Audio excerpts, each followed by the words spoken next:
kelompok 3 ingin mempresentasikan hasil diskusi kami tentang teori-teori belajar. Anggota kelompoknya Syifa Nazira, Nurina Zahrita, Khairatun Hisan, Nafatul Alia, dan Raudatul Ilmi. Teori belajar BH Forsman difokuskan kepada perubahan tingkah laku sebagai interaksi antara stimulus dan respon. Stimulus dapat dikatakan sebagai usaha dari diri sendiri maupun usaha dari guru. Sedangkan stimulus yaitu berupa perubahan tingkah laku dari adanya stimulus yang didapatkan. Adapun tokoh yang berpengaruh di dalam teori belajar BH Forsman, salah satunya yaitu John Master. Baik, selanjutnya di dalam teori belajar BH Forsman terdapat karakteristik. Yang pertama, adanya hubungan erat antara stimulus dan respon. Yang kedua, fokus pada perilaku yang tampak. Yang ketiga, peserta didik sebagai penerima pasif. Yang keempat, pengetahuan sudah tersusun struktur objektif dan teratur. Yang kelima, belajar terjadi melalui adanya kebiasaan. Yang keenam, peran guru sebagai pengontrol atau teacher center. Selanjutnya, di dalam teori belajar BH Forsman terdapat aplikasi. Yang pertama, guru sebagai pengendali utama dalam proses belajar, sedangkan siswa hanya mengikuti arahan. Di dalam pembelajaran bisa dilakukan secara terstruktur, disiplin, dan fokus pada hasil yang dapat didapat. Yang kedua, biasanya guru memberikan hadiah sebagai penguatan positif bagi yang berhasil dan hukuman sebagai penguatan negatif bagi yang gagal, agar perilaku belajar siswa sesuai dengan apa yang diharapkan. Namun pendekatan ini membuat pembelajaran terasa mekanis dan kurang memberi ruang bagi siswa untuk berpikir bebas dan berkreasi. Akibatnya, potensi siswa untuk berkembang secara mandiri seringkali tidak tergali sepenuhnya. Teori kognitivisme merupakan upaya untuk mengaitkan pengetahuan baru dengan struktur berpikir yang sudah ada dalam individu, sehingga membentuk struktur kognitif yang lebih kuat sebagai hasil dari pembelajaran.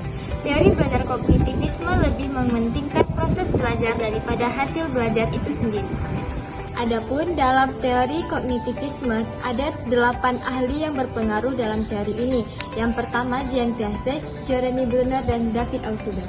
Karakteristik dari teori konstruktivisme ialah yang pertama, belajar adalah kegiatan berpikir, bukan sekedar perubahan perilaku yang terlihat.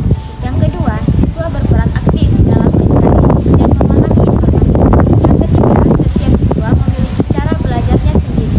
Yang keempat, motivasi belajar datang dari dalam diri siswa sendiri. Yang kelima, siswa adalah pemeran utama dalam proses menemukan suatu konsep atau pengetahuan. Yang terakhir, guru bertindak sebagai fasilitator yang menciptakan situasi belajar agar terjadinya proses insight. Implikasi teori kognitivisme yang pertama, mengembangkan strategi belajar yang berdasarkan pada struktur kognitif siswa, sehingga materi pelajaran dapat beradaptasi dengan struktur kognitif yang telah dimiliki siswa. Yang kedua, mengurangi fokus pada hasil belajarnya dan memperkuat fokus pada proses belajar, seperti pemahaman dan pengertian materi. Yang terakhir, memperkuat keterlibatan siswa dalam proses belajar, sehingga siswa dapat memahami materi lebih dalam dan mengaplikasikannya dalam kehidupan sehari-hari. Selanjutnya ada teori pembelajaran konstruktivisme. Jadi teori belajar konstruktivisme ini menyatakan bahwa pengetahuan itu tidak didapatkan secara pasif, namun dibangun secara aktif melalui pengalaman dan lingkungan siswa. Jadi pada teori ini menuntut siswa untuk membangun pengetahuan mereka sendiri melalui pengalaman dan interaksi mereka dengan lingkungannya. Di sini guru hanya berperan sebagai fasilitator, bukan hanya pemberi ilmu. Adapun 3 ahli yang berpengaruh dalam teori konstruktivisme ini, yang pertama ada Lev Vygotsky, Jean Piaget, dan juga John Dewey. Adapun karakteristik dari teori belajar konstruktivisme adalah yang pertama, pembelajaran adalah proses aktif. Yang kedua, pengetahuan dibangun dari pengalaman siswa. Yang ketiga, pengetahuan bersifat kontekstual. Yang keempat, pengetahuan bersifat sosial. Dan yang terakhir adalah guru sebagai fasilitator. Yang terakhir adalah implikasi teori konstruktivisme dalam pembelajaran. Jadi, guru harus menciptakan suasana kelas yang nyaman dan kondusif, serta mengarahkan peserta didik untuk memahami materi, lalu kemudian guru membimbingnya.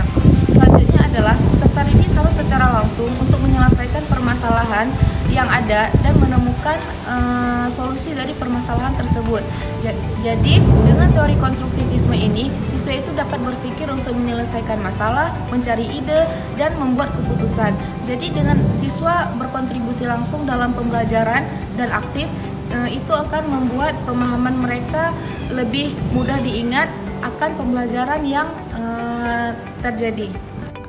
Baik, selanjutnya yaitu teori belajar humanisme yang merupakan pendekatan pembelajaran yang berfokus pada memanusiakan manusia, yaitu membantu siswa agar mereka dapat mengembangkan potensi mereka secara optimal untuk mencapai pemahaman diri mereka. Selanjutnya, teori humanisme ini merupakan meyakinkan pusat belajar itu pada peserta didik dan pendidiknya itu hanya berperan sebagai fasilitator saja.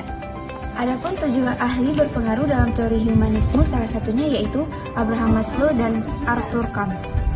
Itu karakteristik dari teori belajar humanisme. Yang pertama itu yaitu aktif dan pribadi, selanjutnya yaitu mengarah kepada pertumbuhan, yang ketiga berfokus pada pengalaman dan konteks, yang keempat pemenuhan dan kebutuhan psikologis, yang kelima belajar bertujuan memanusiakan manusia dan membantu individu mencapai aktivitas diri, dan yang terakhir yaitu menekankan penghargaan terhadap martabat dan potensi individu. Adapun aplikasi dalam pembelajaran teori humanisme, pembelajaran berpusat pada siswa. Guru dapat menciptakan lingkungan belajar yang memberikan kontrol lebih besar kepada siswa dalam menentukan apa yang mereka belajar, bagaimana mereka belajar, dan kapan mereka belajar. Yang kedua yaitu kolaborasi dan interaksi sosial. Guru dapat menciptakan kesempatan bagi siswa untuk berkolaborasi, berbagi ide, serta memahami sudut pandang orang lain.